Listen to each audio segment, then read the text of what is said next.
Hi folks, I'm indoors today. I know normally I'm outside, but it's windy.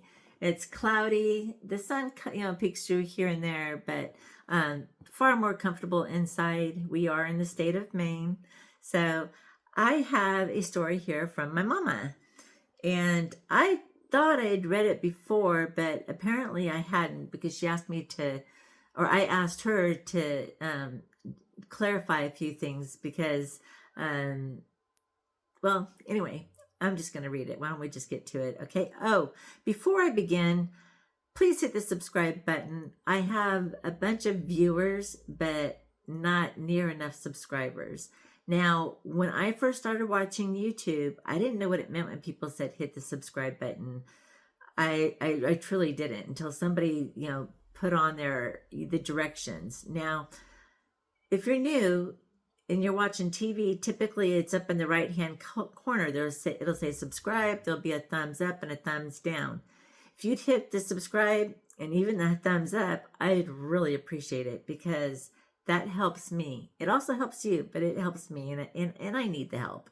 So, without further ado, and if you're on your phone, I just know it's the red box that says subscribe. So, if you would, here we go. Okay. Hi, my name is Judy. I'm Darla's mother, and I'd like to share with you a horrendous but true story. It's graphic, so beware. It's a little bit graphic. At one time, I worked for in-home care services in Sonoma County. This is in California. I was asked to go to an elderly woman's home for the night in case she needed anything. It had been a gorgeous day, and as I drove to work that evening, dying was the last thing on my mind. Ruth, the lady I was to take care of, lived in a very nice neighborhood with manicured lawns and unique homes with expensive cars in the driveway. I rang the doorbell, and a sweet, well-dressed lady answered. She had very white hair with fading blue eyes that still sparkled. She smiled and opened the screen door for me to come in. Her home was very comfortable and elegant as well. She motioned for me to sit in a wingback chair, and she sat back on her sofa. We talked for a while over tea while getting to know each other. She was fascinating as she and her deceased husband had traveled the world. I let her talk as long as she wanted, as it was evident she was very lonely.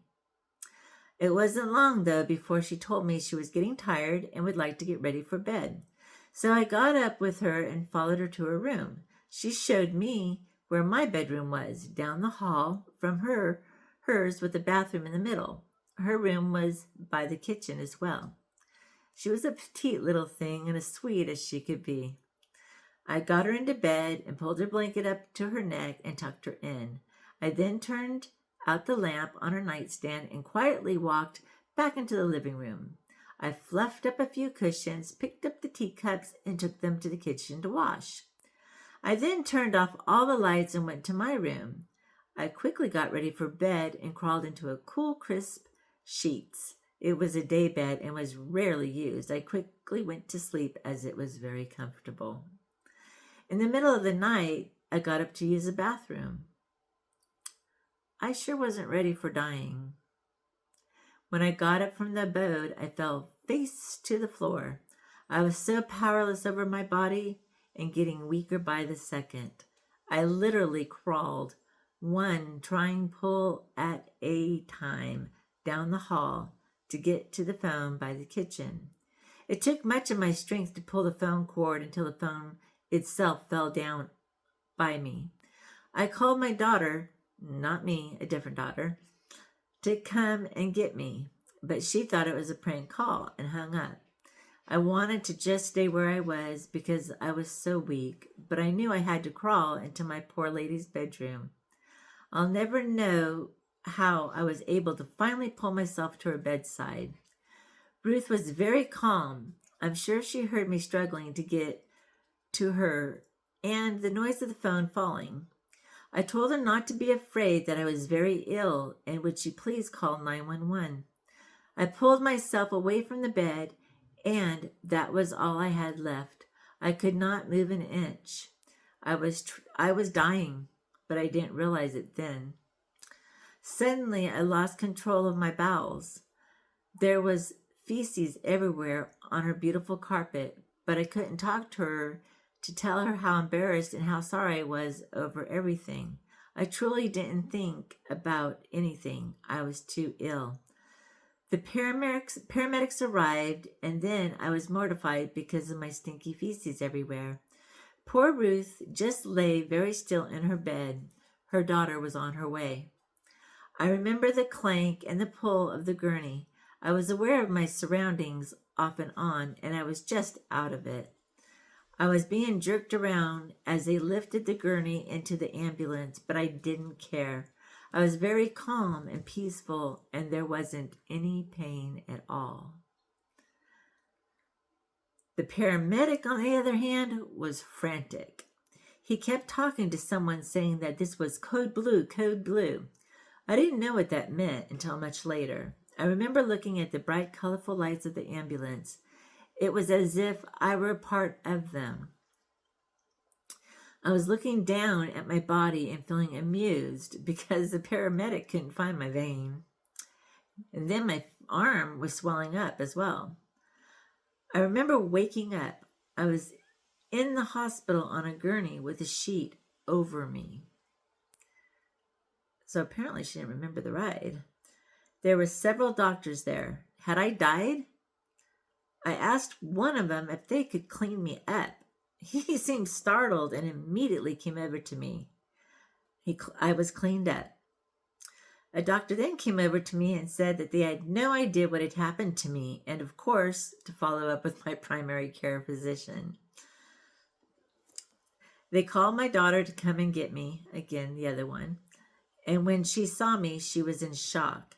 She said I looked like a little old lady, all bent over and all. I was in my 30s. She apologized all over the place for not believing it was a prank call.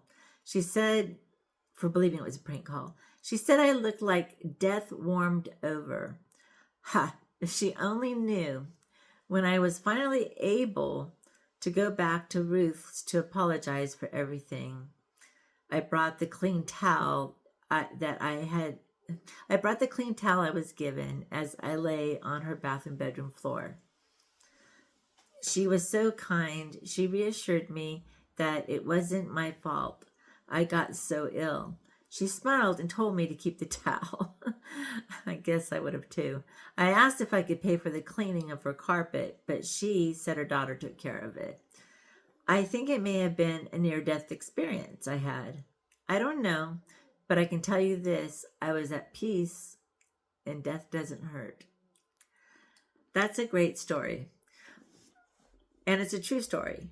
Now, I know I messed up a little bit, but I have read this story at least, 9 times, because people, when you're trying to do a video, it seems so simple because usually, the person making the video makes it look that way. So I'm not going to redo it again. This was truly what I believe was a near-death experience.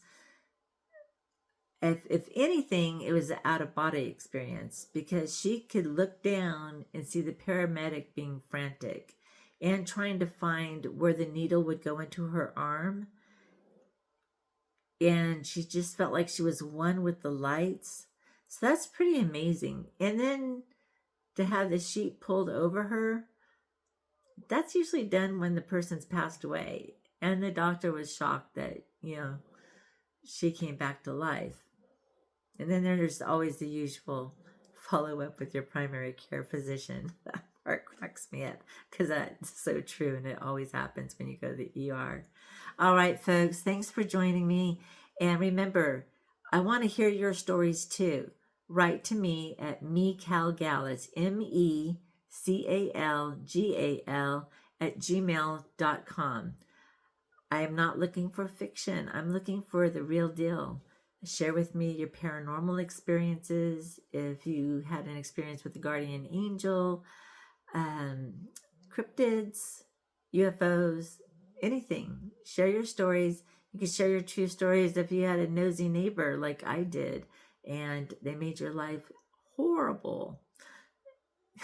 Share whatever you want. And if you want to remain anonymous, you can.